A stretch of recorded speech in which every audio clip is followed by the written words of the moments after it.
Hi friends, welcome to our channel. Defence research development organisation నుండి 1961 act ప్రకారం graduation, B Tech, ITI, diploma వాళ్ళకి apprentice notification అయితే రావడం జరిగింది. మనం ఈ వీడియోలో ఏ ట్రేడ్ వాళ్ళకి ఎన్ని వేకెన్సీస్ ఉన్నాయో పూర్తిగా ఎక్స్ప్లెయిన్ చేసుకుందాం.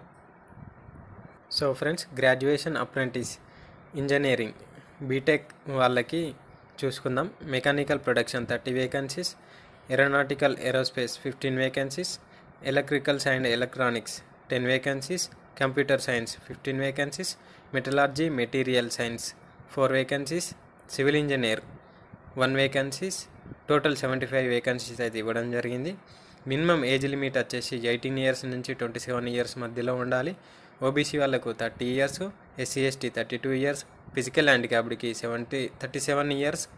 సో ఈ ఏజ్లో చూసుకొని మీరు అప్లై చేసుకోగలరు. క్వాలిఫికేషన్ వచ్చేసి బీటెక్ ఆర్ గ్రాడ్యుయేషన్ కంప్లీట్ అయ్యి ఉండాలి, వాళ్ళు మాత్రమే ఎలిజిబిలిటీ అవుతారు.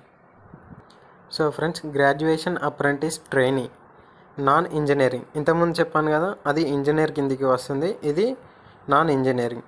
వీళ్ళు బీకామ్ వాళ్ళకి 10 వేకెన్సీస్, బీఎస్సీ వాళ్ళకు 5 వేకెన్సీస్, సో బీఏ వాళ్ళకి 5 వేకెన్సీస్, బీసీఏ వాళ్ళకు 5 వేకెన్సీస్, బీబీఏ వాళ్ళకి 5 వేకెన్సీస్, టోటల్ 30 వేకెన్సీస్ అయితే ఇవ్వడం జరిగింది. ఏజ్ లిమిట్ వచ్చేసి ఇంతకుముందు ఎక్స్ప్లెయిన్ చేశాను కదా, సేమ్ అండి.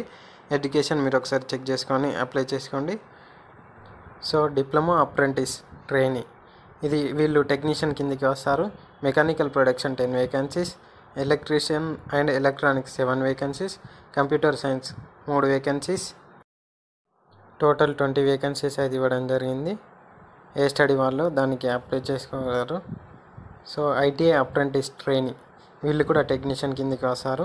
Machinist 3 vacancies, fitter 4 vacancies, Turner 3 vacancies, electrician 3 vacancies, welder 2 vacancies, sheet metal work 2 vacancies, Copa computer operator 8 vacancies. వీళ్ళకి కూడా ఏజ్ లిమిట్ వచ్చేసి 18 ఇయర్స్ టు 27 ఇయర్స్ మధ్యలో ఉండాలి. OBC 30 years, SC ST 32 years, physical handicapped 37 years. So engineering and non engineering, graduation and B Tech వాళ్ళకి so passed out 21, 22, 2023 ఈ 3 ఇయర్స్లో pass అయిన వాళ్ళు మాత్రమే అప్లై చేసుకోగలరు. సో ఇంజనీరింగ్ మన గ్రాడ్యుయేషన్ అప్రెంటిస్కి 9,000 ఇవ్వడం జరిగింది. Diploma apprentice 8,000 for month and ITI apprentice వాళ్ళకి 7,000 ఫర్ మంత్ ఇవ్వడం జరుగుతుంది. సో దీనిలో సెలెక్ట్ అయిన అభ్యర్థులకు 1961 యాక్ట్ ప్రకారం 12 మంత్స్ అప్రెంటిస్ మాత్రమే ఉంటుంది. ఆ తర్వాత పర్మనెంట్ చేస్తారు అని అంటే ఈ పర్మనెంట్ అనేది ఉండదండి. ఓన్లీ ఫర్ అప్రెంటిస్ ట్రైనింగ్ మాత్రమే అని ఇక్కడ పూర్తిగా మెన్షన్ చేశాడు. సో ఇది చూసుకోగలరు. సో అప్లికేషన్ స్టార్ట్ డేట్ వచ్చేసి 21 మార్చిన స్టార్ట్ అవుతుంది, 19th ఏప్రిల్ను క్లోజ్ అవుతుంది. షార్ట్ లిస్ట్ 23rd ఏప్రిల్లో తీశారు. సో ఇవన్నిట్లో మధ్యలో డాక్యుమెంట్ అని విధాలుగా ఉంది. 27th మే 2024లో మీరు ఆల్మోస్ట్ అందరూ జాయిన్ అయిపోతారు, సెలెక్ట్ అయిన అభ్యర్థులు. సో ఫ్రెండ్స్, నా ఎక్స్ప్లెనేషన్ విధానం నచ్చినట్లయితే లైక్ చేయండి. మరిన్ని అప్డేట్స్ కోసం మన ఛానల్ని సబ్స్క్రైబ్ చేయండి. Thank you for watching. Have a nice day.